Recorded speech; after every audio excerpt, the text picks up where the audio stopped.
Hello and welcome to another episode of Earth911's Sustainability in Your Ear. I'm Mitch Ratcliffe, your COVID-afflicted host for this week's interview. I apologize for the sound of my voice, folks, but we wanted to have this important conversation. What are we going to be talking about today? Well, we're going to talk about growing and shipping food, which is, of course, the basis of human life in our era, in any era. But today, because of the way we move food from field to table, we produce an immense amount of carbon and a lot of waste, packaging waste and food waste. As much as 40% of the original harvest spoils in transit or on store shelves.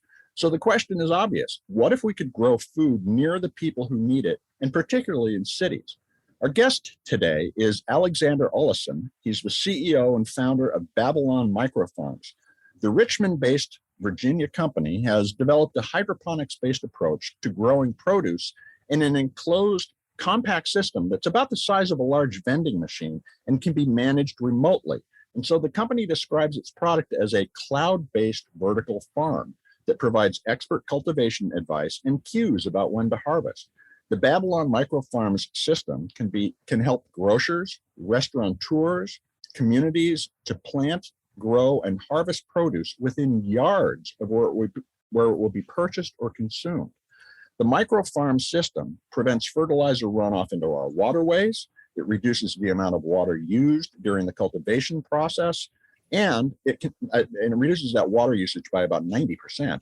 And because it does not require long-distance shipping, it eliminates the need for single-use plastic packaging and reduces food waste overall. You can learn more about Babylon Microfarms at Babylon Microfarms, all one word, babylonmicrofarms.com.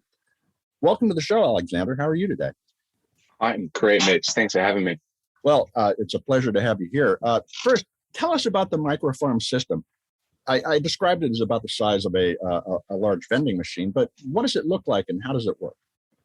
Right. So our microfarms are at 15 square foot. They're 5 foot by 3 foot. They are not dissimilar to a double door refrigerator, but they're much better looking. They're designed as front of house display cases with 5 tiers of growing area.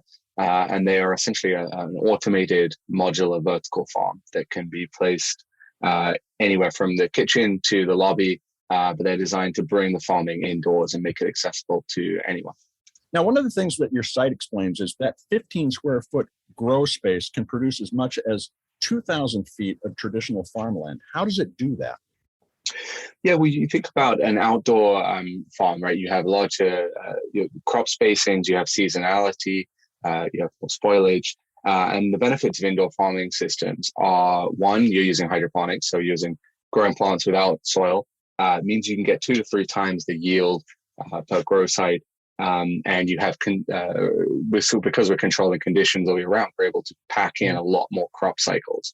So that's a huge factor in it. And then on top of that, we're able to stack these farms vertically on top of each other. So, you have 5 tiers within the system, about 75 square foot of growing area, then combined with being able to have, 9 or 10 different crop cycles per year, it really starts to add up. So we're able to pack a lot of productivity into a very small area.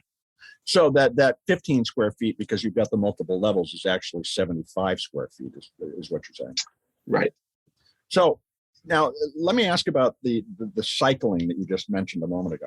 You send out seed pods in pre-seeded pods and on a cadence to help people plant on a regular basis.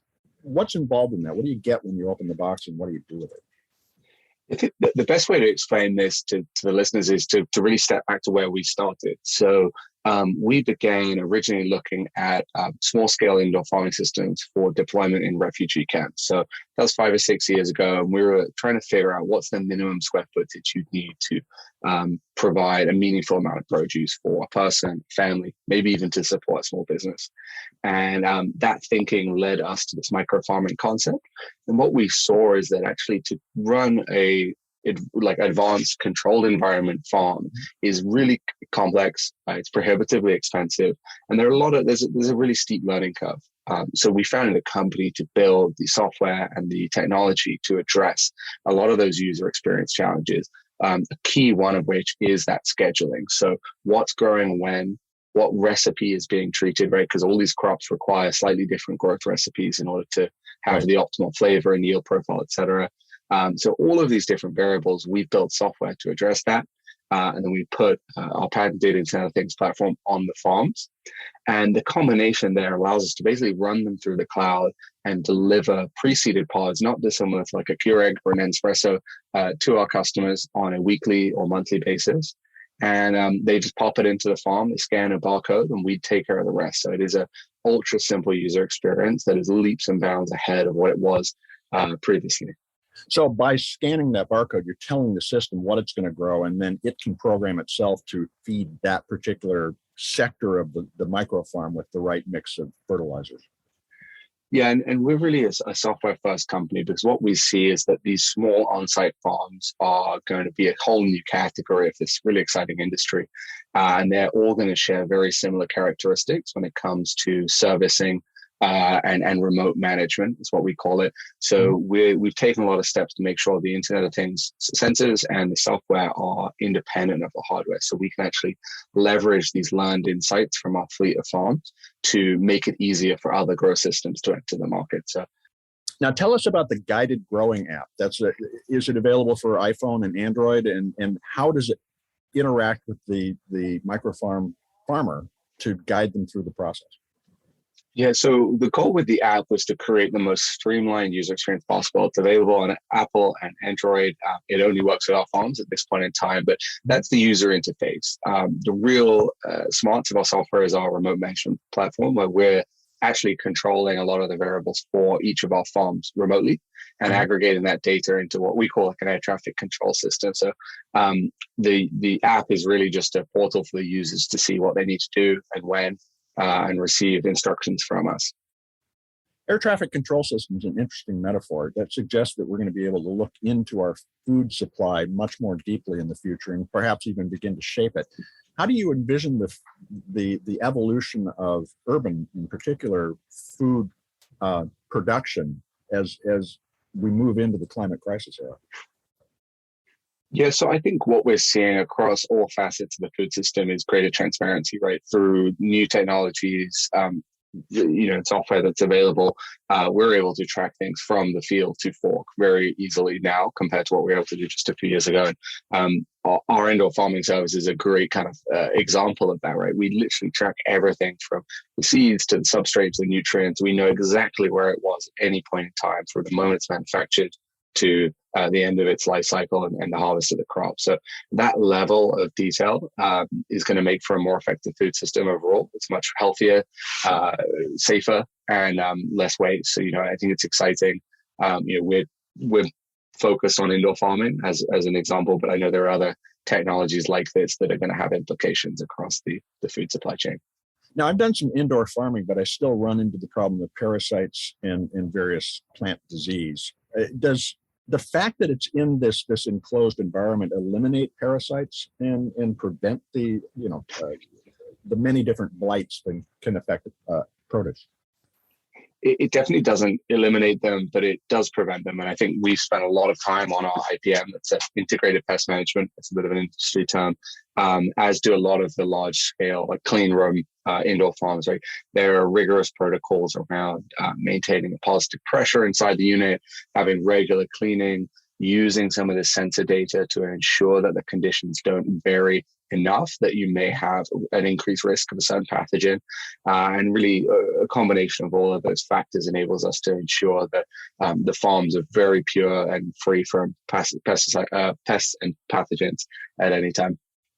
Now, one of the things I noticed about the process that was described in your promotional material is that users get alerts about when to transplant a plant. And I wouldn't have expected that in a closed environment. What's involved in the grow process? You sprout the seeds, then you transplant them into a different sector of the microfarm in order to bring it to maturity? Right. So every seed needs to germinate, right? And that is a key part of any growth cycle. And so we've built in a germination layer within the farm. So when we send our pre-seeded pods to the users, they scan the barcode, put them in the germination layer, and then at a set point, usually somewhere between 7 and 14 days later, there'll be young seedlings that we grow to their sort of a strong young plant. And that is synchronized with the harvest cycle. So once a harvest takes place, there are always some young healthy plants ready to be transplanted up into the main growing area where those plants stay until they reach maturity. And is the transplant simply lifting the pod out of one part of the unit and putting it into another, or is there something more involved? Nope, that's it. Okay, great. Now, these pre-seeded pods, you deliver them on a regular cadence. Can you characterize the average cost of growing fresh produce in a microfarm overall? Let's say, for instance, Bib lettuce or something like spinach.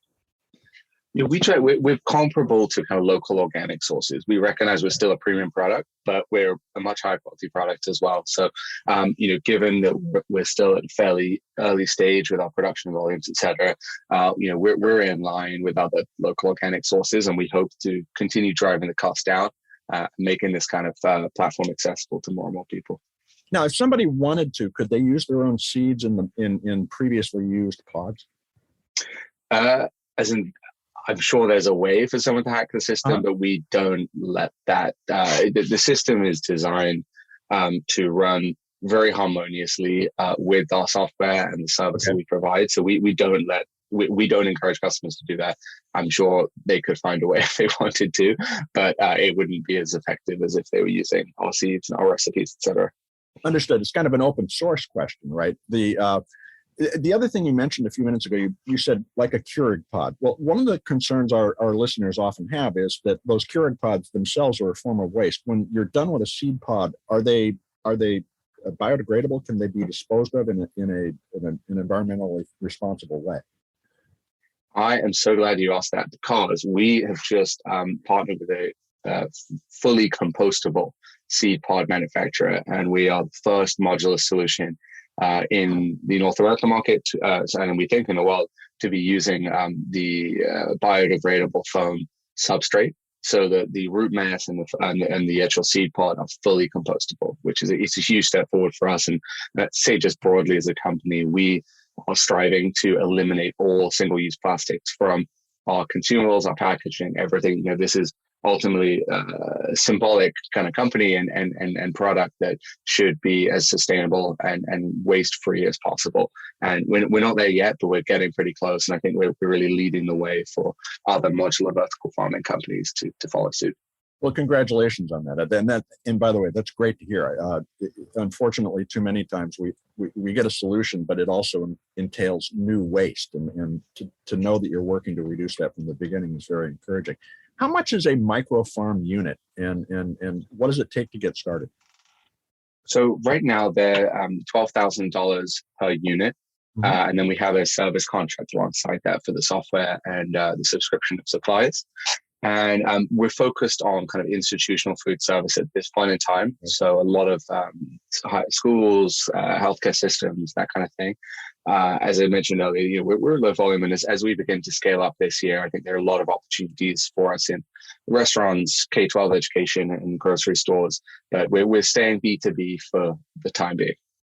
It was interesting. I was also reading that you're looking at senior centers and hospitals as venues in which both people see things growing and therefore, in the senior center case, could get involved in helping to grow it. But they're certainly getting fresh and natural food. You could literally grow food almost anywhere in a scenario based on a microfarm. How do you see the relationship between food and people changing as we bring it closer to us, the cultivation closer to us?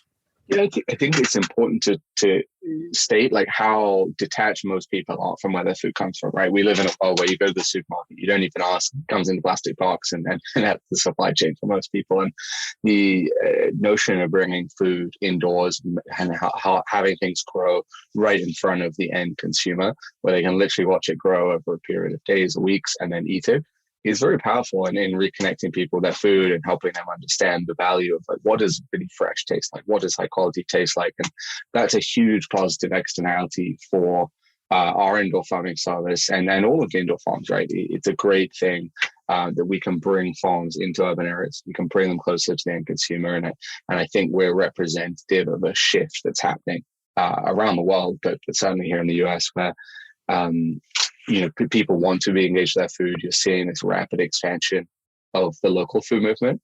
And that's because quality shines through, and people care about what they're putting into their bodies. So I'm glad we're able to help our customers showcase the value of kind of hyperlocal produce to their consumers. Now, you've already said that you're focused right now on business sales, but have you thought about how to work with community organizations on creative funding approaches to address food deserts, or to create economic opportunity for people living in cities that could be helping to grow the food supply for their neighbors? Yeah, absolutely. And we see indoor farming as a spectrum of solutions, right? There's no one size fits all. The status quo is large scale greenhouses and plant factories that have a lot of merits, but they're very capital intensive and out of reach of most people, businesses, communities included in that. And what we're driving forward is the on-site vertical farming movement, right? And that is small automated systems that are designed to serve a specific location or a specific area in the town. So they can be much smaller, and as a result, they're low cost and they're more accessible. So with that in mind, we do see a lot of opportunities for small, localized urban farms that are business opportunities for community organizations. We work with a number of nonprofits at the moment using our micro farms for reskill training so that they can resell the produce. And there's a lot of value in that. So we see opportunities to do farms that are slightly bigger than what we do today for those purposes, and then also slightly smaller. There are a lot of opportunities in the consumer space that we hope to look at in the future. Thinking about stepping back from just the on the ground experience, but thinking about the way we build our society, do we need to have more incentives in place, or do we need to have more nonprofits working in our communities to kickstart a broad-based micro farming movement? Essentially, how do we finance a transition from the remotely grown, largely wasted food supply we have today to one in which we are so intimately bound with the growth of our food that we are aware of what's coming next week, not wondering, as many of us do during the pandemic, whether there'll even be something on the shelves next week? Yeah, I think there's always opportunities for more people to be pushing this agenda. I think from an industry point of view, from a controlled environment ag industry point of view, we're seeing a number of inflection points, right? From LED lighting to IoT sensors and new financing mechanisms are available. And all of that is making this form of agriculture more accessible. We saw recently the USDA has an office for urban agriculture. These are big steps in the right direction. And as the ROI case becomes clearer for all of these solutions, from the big utility scale down to the micro farms like what we do, you're going to see new financing vehicles become available that will ultimately make this accessible across the country. And we see vertical farming as a sustainable infrastructure piece.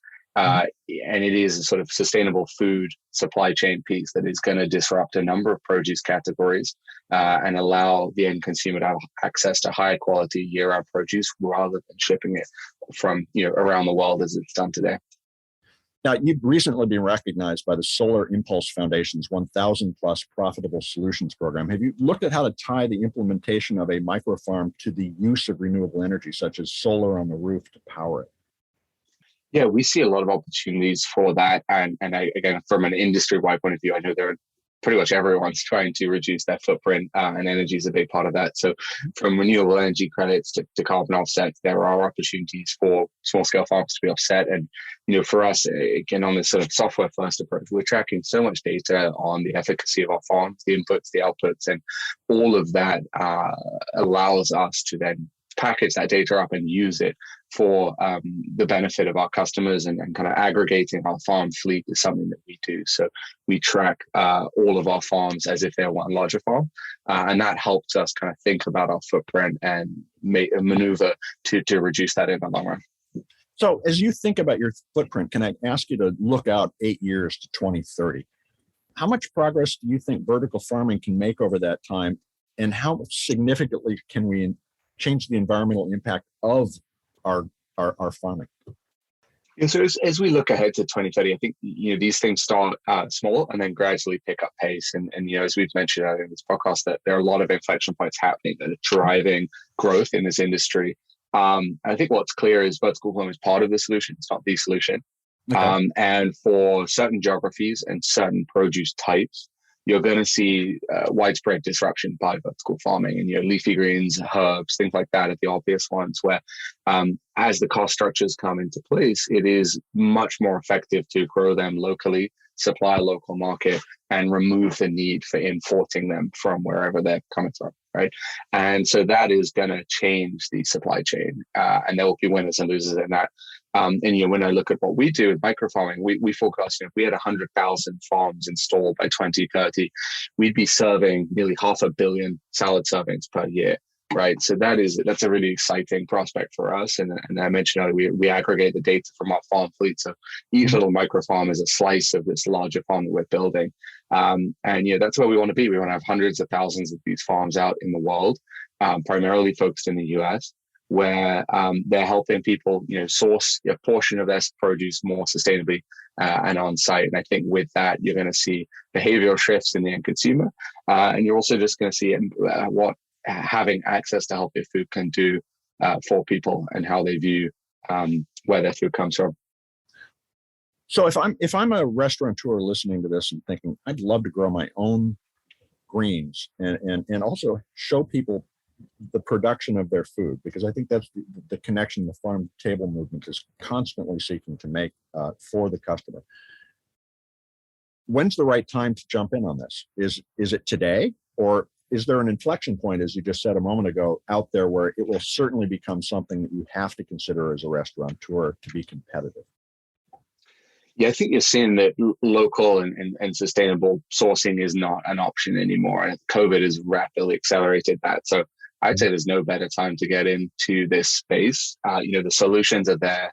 The companies are there. I think you're going to see that there are a number of hurdles that have been overcome that make this a really viable option for food service operators to grow fresh produce on site. It does help with competition. It helps with customer engagement, and ultimately it's the highest quality product you can get. So it helps with your cooking as well. So how can people follow along on your progress going forward? So BabylonMicrofarms.com is our website. And then we're Babylon MF on Instagram. We're very active on LinkedIn as well. So yeah, please follow along and reach out to us on our website. I'd be happy to answer any questions that you have. Well, Alexander, I want to thank you for taking time to talk with us today. Fantastic. Thank you, Mitch. We've been talking with Alexander Olesen. He's the CEO and founder of Babylon Micro Farms. And you can find out more about Babylon Micro Farms at Babylon Micro Farms, all one word, no dashes, no spaces, babylonmicrofarms.com. This is Earth911's Sustainability in Your Ear. And even though I don't sound like myself, and hopefully COVID will pass soon, I'm Mitch Ratcliffe, your host, and we're going to be back with another interview soon. In the meantime, folks, share this podcast and others. Get people thinking about how they source their food, how they might be able to reduce the food waste involved in getting that food and using it, so that we can reduce our impact on the planet and survive as a species. Folks, take care of yourself, take care of one another, and let's all take care of that beautiful planet I was just talking about. It's all on us. We'll be back soon. Have a green day.